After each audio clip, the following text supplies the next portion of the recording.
Fall camp is back for Saluki football, which means kickoff is less than a month away. It's so great to have you with us, everybody. Alongside Mike Trude, I am Luke Martin, your 2023 radio broadcast crew for you for Saluki football. Mike, we were just talking about the other day, there's always excitement this time of year when camp gets going, but it really seems like with this Saluki team, they're ready to put the ending to last year to bed. Yeah, it was a bitter ending to last year, knowing that if you beat Youngstown State, you're likely going to make the playoffs.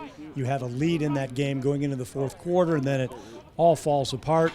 That wasn't the only time that happened in the final month of the year. So that bitter taste of that team, I think, was good that it lingered probably throughout the winter and maybe even a little bit into the spring. But now, as they say, hope springs eternal.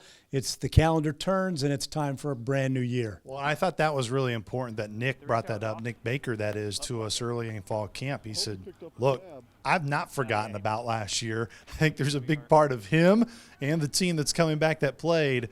They really want to put those 10 straight games where they had a lead in the fourth quarter to have a much better record than 5-5. Yeah, and the good or the bad part is it wasn't just one facet of the game a year ago that led to those fourth quarter collapses. Sometimes it was the offense not able to get yardage when it needed to for first down. Sometimes it was the defense not being able to make a big stop. Sometimes the kicking game had a chance to win a game, and it didn't happen. So it wasn't one thing that anybody could just say, this was the issue. Well, one of the biggest reasons or one of the biggest observations you had when we were out of fall camp first day was a bigger team. You said these guys have gotten stronger in the weight room. The biggest thing for me was the offensive line. Now, 4 of the 5 starters are back from a year ago, but when I watched them at practice, it seemed like they had a lot more numbers than they had a year ago. They had a lot of injuries a year ago. They're just bigger, and obviously they did it in the weight room. Over the winter and in the spring, got together, bought into the philosophy of the coaches, and I think are really ready to go this year with that extra size is going to benefit them because this team struggled to run the ball late in the year. Defensively, we knew it was going to be a new look. Now with the changes late lead into fall camp, it will be a new look. But one of the areas that was such a strength last year was stopping the run. What's the key for this Saluki team to keep doing that this year? Yeah, they've got a couple starters back, but they have a lot of guys who played last year, not necessarily started every game. It's just going to be the physicality and the help of the linebacking crew. And the linebackers are good this year. One of them is all conference. Another one is a third-year starter. This is a group of linebackers that has an opportunity to plug those gaps where the defensive line may be taking up 1 or 2 guys if they're being double-teamed, and the ability to stop the run is critical. Southern also was able to put pressure on the quarterback last year a lot of times without blitzing.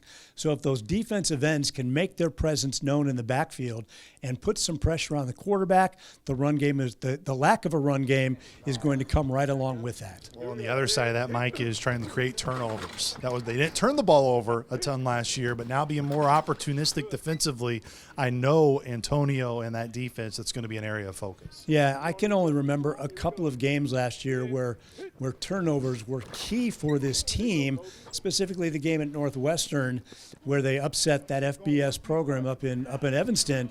But throughout the year, there were opportunities to make the big plays, to make a big interception, to knock the ball away out of a quarterback's hands and recover it, and they just couldn't do it a year ago. I don't know how many times that a defensive back had the ball on an interception and just couldn't continue with that catch and get an interception. So takeaways are huge. Giveaways are huge as well. Well, as we look through the rest of fall camp, this is coming out at the conclusion of the first week, the first couple days, so pads will come on next week. But just the main observations, Mike, that you have that are kind of on your checklist that you're most looking forward to watch here over the next week. It's always neat to look for cohesion of a team. They obviously practice offense, defense, and go against each other all the time. But I noticed some things just in yesterday's first practice where the defensive guys, when the starters were out and the backups were in taking their reps, if something was going wrong, when they came off the field, those first stringers were letting them know what to look for, what to do. I didn't see a lot of that last year, so I think there's a lot more talking going on amongst first and second and third year or third position players on the team, which can only benefit this team as it goes going forward. The other thing I look for is the running game. They've got running backs. There's a stable of them. How many will stay healthy, because it's always healthy players that contribute, and can they get that running game going with that offensive line? This will be a new weekly feature. We will chat with you each week this time of the week, and throughout the rest of the football season. Mike, that's why you're going to be the face of our crew, okay? Hey, I'm ready.